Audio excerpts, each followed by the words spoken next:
Graça e paz, amados de Deus, você está no meu, no seu, no nosso Point Teológico, Estamos aí para mais um vídeo e antes de você assistir esse conteúdo, gostaria que você que não é inscrito, rapaz, se inscreva aí, ó, rapidinho, ó lá, clica aí no sininho para ativar as notificações, vou te dar 2 segundos, ó.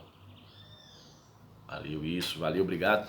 Estamos juntos aí, misturados, e não esqueça de comentar e de dar o like, ok? E o livro que eu quero falar, sem mais delongas, é este livro aqui, ó, queridos. Paulo e sua teologia, da editora Vida. O organizador é o Laurêncio Stélio Herra, ok? E um livro com 300 e... deixa eu ver aqui, 300 não, mais de 410 páginas, 413, 14, 15, 16, 417 páginas para ser exato, ok? Um livro que eu li todo e eu achei sensacional.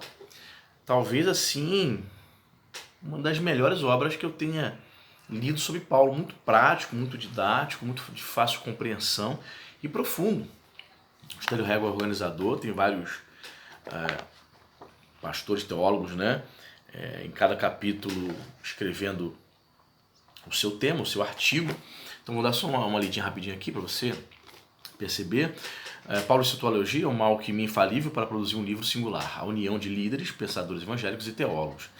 Uma homenagem aos escritos do apóstolo das nações, o grande Paulo de Tarso. Organizada por Laurêncio Stélio Herra, esta obra, em edição revista e atualizada, é uma coletânea de ensaios escritos por escritores renomados de âmbitos nacional e internacional sobre a vida e obra dos escritos do apóstolo Paulo. Cada página revela uma das facetas do pensamento desse homem que foi especialmente usado por Deus. Entre os temas abordados, destacamos a cristologia paulina, a eclesiologia, a doutrina da salvação, duas abordagens sobre a polêmica visão paulina do papel da mulher na igreja, a relevância e a contemporaneidade do apóstolo, a pregação e sua visão da história, o já e ainda não da escatologia paulina, que é um tema abordado pelo teólogo suíço Oscar Cullmann, né? Foi abordado nos anos 50, que é um tema sobre o reino de Deus, né? Que assim, particularmente muito me chama a atenção. A teologia da cruz, focada na espiritualidade cristã.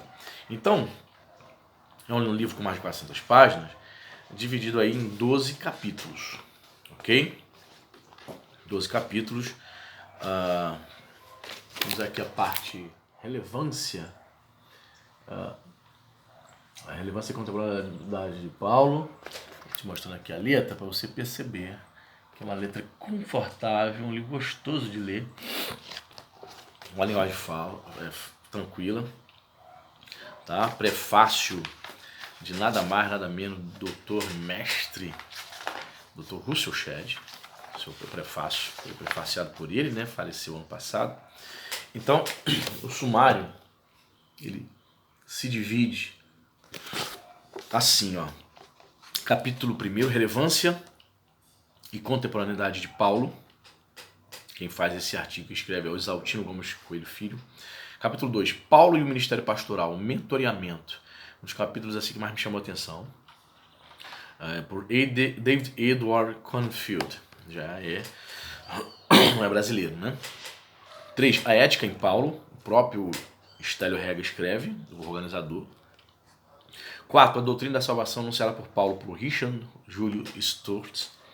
5, a interpretação do pensamento paulino, uma abordagem histórica por Luiz Alberto Saião, um teólogo aí brasileiro muito conhecido. 6, a cristologia de Paulo, foi escrito por Isaltino Gomes Coelho Filho. 7, subsídios bíblico-históricos para uma teologia paulina da mulher, que é um tema muito polêmico, controverso, nessa questão se pode ou não ter mulher como pastora, mulher como à frente de uma igreja, né? Tema polêmico que eu não vou entrar nesse mérito agora. 8, Paulo e a mulher na igreja, né? Mais um artigo aí, mais um capítulo por Caroline Goodman Plumping. 9, Paulo e sua compreensão da igreja, pelo renomado Franklin Ferreira, teólogo calvinista, sistemático.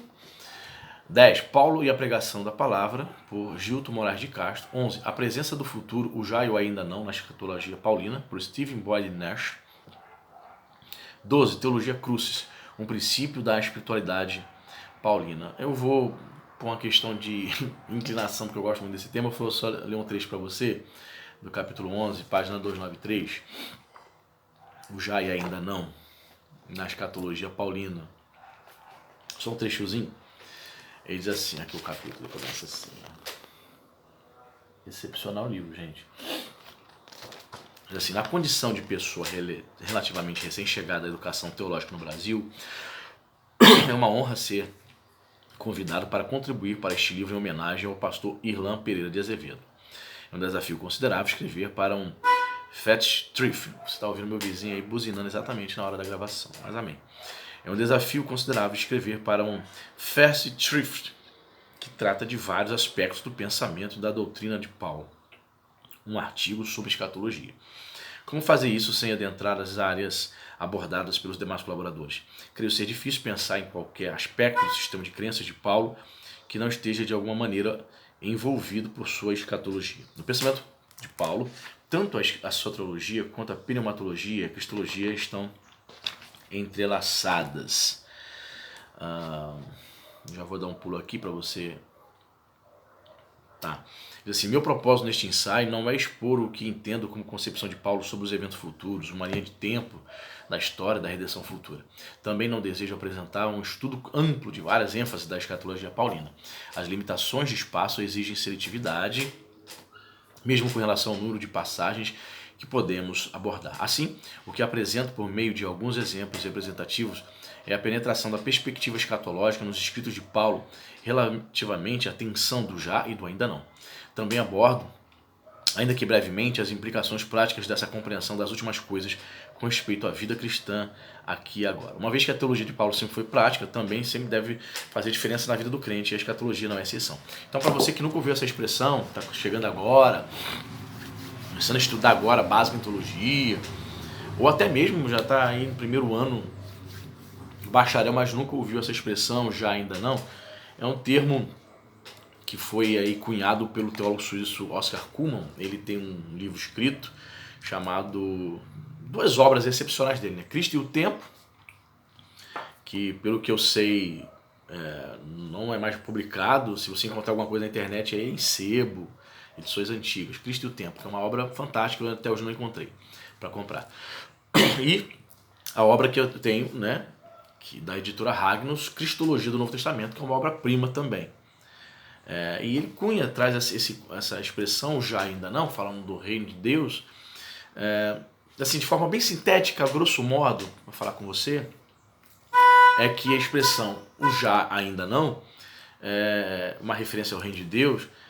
Em alguns textos dos evangelhos você vai perceber que Jesus dá a entender que o reino de Deus está entre vós, está no meio de vocês e tal, é chegado a vós o reino, né?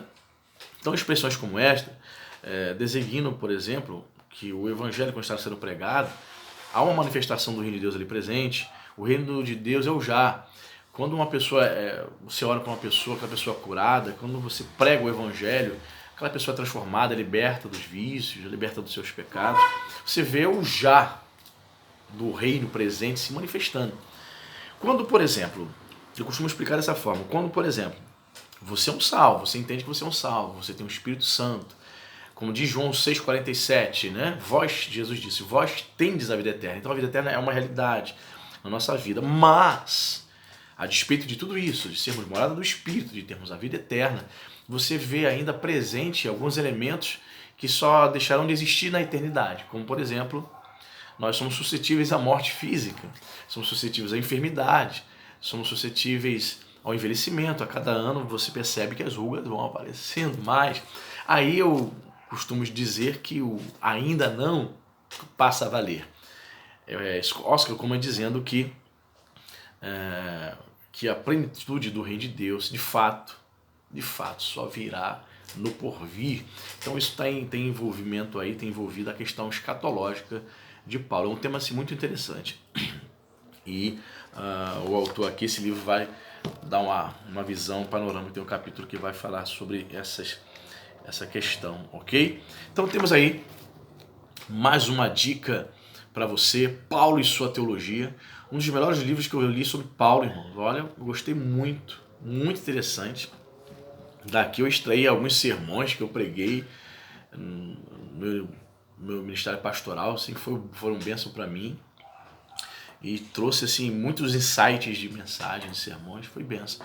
Então aí temos essa dica aí. Diz para mim se você conhece essa obra, se você já leu, ok? O que você acha? Milagrosamente terminando o vídeo com 10 minutos. Deus abençoe.